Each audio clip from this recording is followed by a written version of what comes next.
Dirigido por Guilherme Del Toro, lançado em 2013, Círculo de Fogo em 2023 completa 10 anos de existência, uma década. E eu reassisti o filme pra comentar com vocês o que eu achei do filme 10 anos após seu lançamento. Então, sem mais enrolação, simbora pra minha opinião.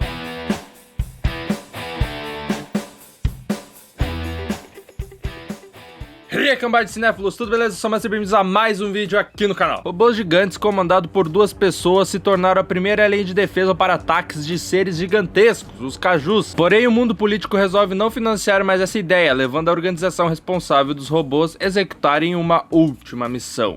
Vamos lá, para começo de conversa, né? Não vou enrolar, vou direto ao ponto. Círculo de Fogo é dirigido por Guilherme Del Toro. Guilherme Del Toro, ele é o diretor de Pinóquio do Guilherme Del Toro, que saiu ano passado, 2022. A Forma d'Água, de 2017. Hellboy 1, Hellboy 2, enfim, Gato e Botas, animação 2011. Enfim, o Guilherme Del Toro é um dos diretores mais conhecidos que nós temos. É o melhor que nós temos. Brincando, não é o melhor diretor que nós temos, mas é um dos mais conhecidos. É verdade. Círculo de Fogo completou uma década agora em 2023. E eu vou ser bem sincero pra vocês, na minha cabeça o filme era um pouco melhor.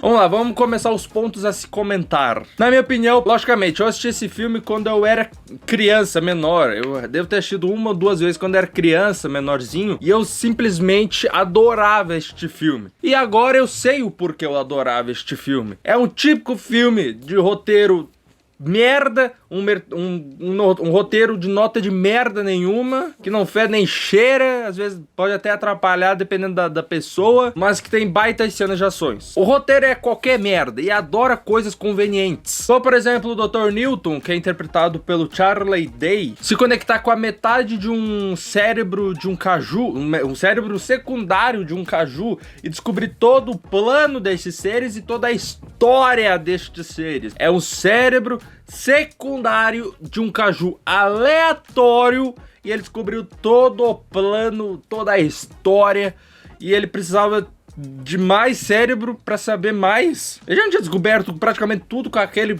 mísero cérebro secundário. E aí eu tô abordando alguns tópicos desse roteiro qualquer merda, que é, por exemplo, ter uma cena entre o personagem principal e o filho de um piloto aí da instituição aí dos robôs gigantes, que não tem a menor necessidade, que resulta numa puta cena horrorosa e constrangedora, que é a cena do refeitório. Que é uma cena lá onde o Riley Beckett, eu não, juro por Deus, não sei pronunciar o nome desses personagens, por isso que eu falei principal, mas é o Riley Beckett. Tem um ator que eu vou te falar o negócio, Charlie Hunnam. Puta que pariu, ele é um péssimo ator, gente, é um não vou dizer um péssimo ator, porque eu não vi todas as obras dele, mas pelo menos neste filme, ele está mal. Tô triste, não tô feliz. Enfim, é uma cena de um refeitório onde ele entra de um lado, aí a Mako entra de outro. Acho que é Mako se pronuncia, se estiver pronunciando errado, deixa nos comentários. Entra de outro lado na mesma hora, aí eles se olham, aquelas atuações de constrangimento de novela mexicana, e todo mundo para pra olhar pra eles, e é essa cena. É muito constrangedor. Outra coisa desse roteiro aí, ó,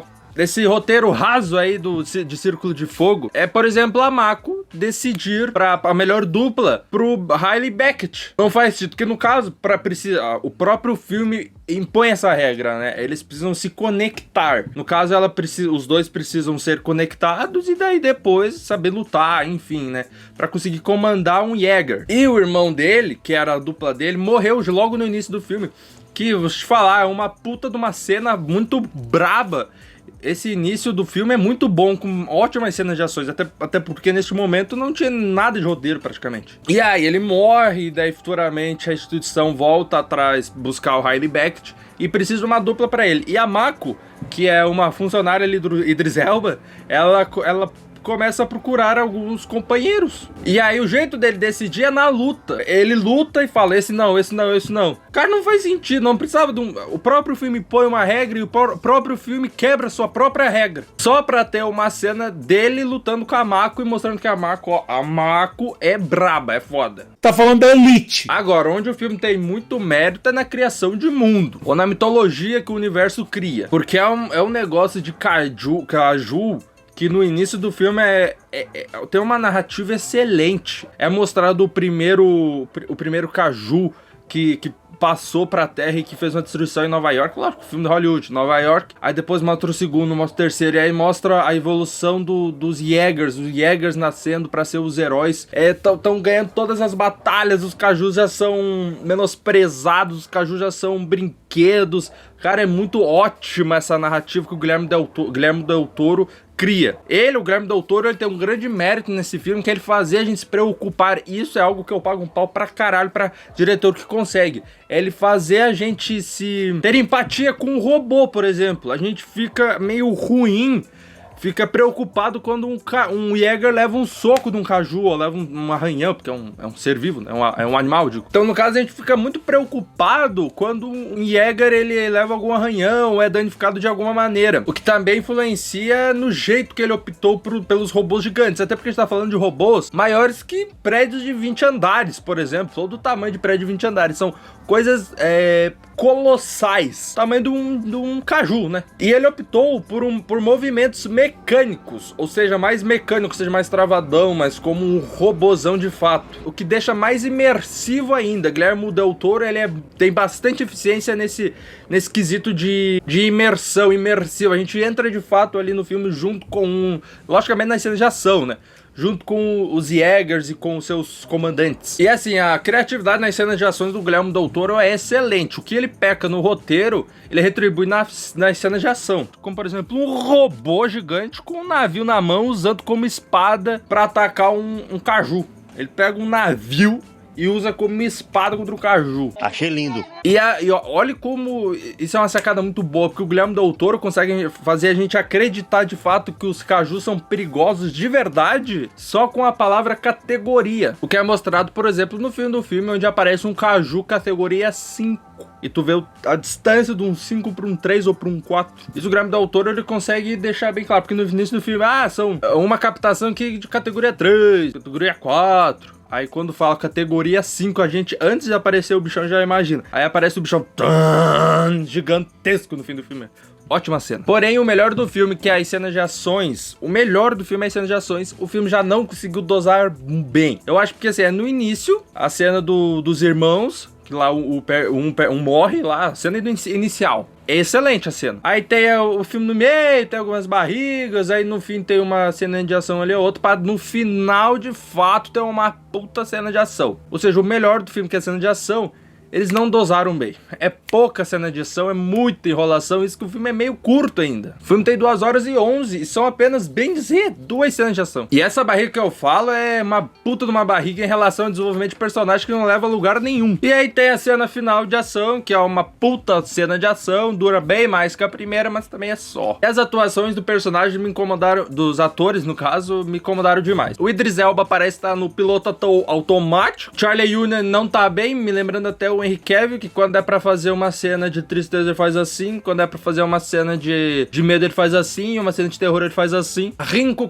Kikuchi, que é a Marco, vou deixar o nome aí porque eu não sou pronunciar. É bem, sei lá, mais ou menos, não precisa de tantas cenas pra atuar, mas também quando precisa ela não entrega excelência. Tem o pai e o filho lá que são bem canastrões, nada além disso. O Burt Gorman é bem interessante, consegue desempenhar um papel minimamente melhor que os outros, mesmo que não tenha muita relevância pro filme, pouco tempo de tela. Porém, tem um ator que de fato eu acho que manda bem, que é o Charlie Day, que é o Dr. Newton, aquele meio loucão lá. Ele consegue atuar medo, consegue atuar agonia, consegue atuar ansiedade e é muito pirata. Mesmo a atuação dele sendo a melhor que a dos outros, não vou falar excelente, né, mas melhor que os outros ali no filme, o personagem dele, o Dr. Newton, tem um negócio que me incomodou desde o início do filme. Toda hora ele tira um negócio do bolso extremamente importante, que não faz o menor sentido. Por exemplo, quando ele vai ele recebe uma foto que é pra procurar um símbolo, que ele vai saber onde que vem do cérebro secundário, por exemplo. Só que este símbolo, ninguém sabia que tinha que pôr lanterna, aquelas lanternas azul pra ver maconha, pra ver droga em carro. Só que ele tira do meio do cu, porque ele foi sem nada e do nada ele tira do bolso uma lanterna azul.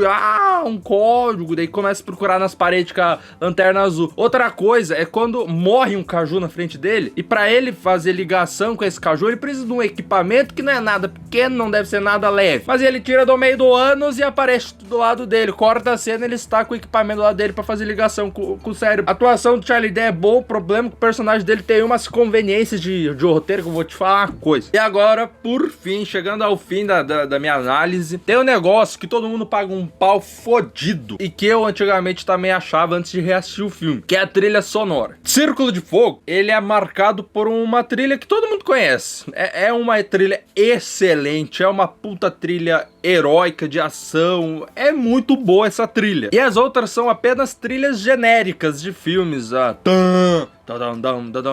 coisas genéricas. Porém, essa trilha que eu comentei, ela é excelente, ela é muito boa, mas ela tem um grande problema. Ela é muito mal usada por Guilherme Del Toro. Tem no início, mas ela toca tão baixo que o cara acha que até é uma trilha aí de diálogo. Cara, até no final, quando só sobra o robô do Beckett lá e da Marco, que na teoria ele é analógico, que vai muito contramão que o roteiro colocou, mas enfim, não vou nem comentar sobre isso. Ele é o único robô que sobrou. Ele contra dois caju. Vem um caju que ele deita ali na porrada. E aí começa a música, a música típica do Círculo de Fogo. Aí ele tá lutando, não sei o que, aí começa a trilha. Aí quando você acha, daí tá vindo outro caju, quando você acha que a trilha vai estourar e o robô vai deitar ele a porrada no caju, o Del Toro tira a trilha. Ele tirou a trilha no melhor momento específico pra tocar a trilha de fato, pra erguer no 12 a trilha. Ele tirou a trilha. Isso seria um negócio de se arrepiar, ver ele deitando a porrada no caju gordinho, aí vem o caju da água e vai erguer ele a música no 12, daí corta a música pra fazer alguma ceninha boba, nem me lembro do que é. Isso acontece na cena do barquinho também, quando ele sai da água e chega na cidade, aí ele pega um barquinho pra fazer porrete e tá vindo um caju, aí ele pega aquele barquinho e vai dar ele no moço, começa puf, daí só tem barulho de explosão e prédio, não sei o que, em vez de estourar a trilha de novo, não faz isso, porque aquela ali não é a trilha ápice, não é pra ser a cena ápice. A cena ápice é quando eles vão pra destruir o negócio que faz os caju voltar, e nem nessa hora toca a trilha, então ele não trocou a trilha em lugar nenhum, bem dizer. Ou seja, o filme tem uma puta trilha sonora marcante que o diretor enfiou no meio do rabo. Porra, pelo amor! No fim das contas, Círculo de Fogo é um filme que tem um roteiro extremamente furado, lembra muito Bob Esponja, porém quando precisa de cena de ação de robô gigante com monstro gigante, ele manda bem. Não tão bem como estava na minha cabeça, mas manda bem. É o que salva o filme. Pra mim, o filme é nota 6,5, 7, 6,5 ou 7. 6,5, põe 6,5. Tá bom. Mas enfim, galera, este foi o vídeo, espero que tenham gostado. Podem esperar, esse é um quadro que vai ser recorrente do canal. O primeiro episódio foi do Homem de Aço, 10 anos, porque todo ano um filme vai fazer 10 anos, né? Ano que vem, 2024, Capitão América 2 vai fazer 2 anos. 2 anos não, 10 anos. Interstellar vai fazer 10 anos. Enfim, então todo ano pode ter filme, todo ano vai ter filme fazendo 10 anos ou até 20. Posso até fazer 10, 20, 30 anos. Esse foi o vídeo, espero que tenham gostado. Comenta aí vídeos pra eu fazer crítica, reassistindo após 10 anos, que você queira que eu fale. Esse foi o vídeo, espero que tenham gostado. Like, favorito, compartilha com teus amigos. Já falou? Valeu. Vou pegar uma onda.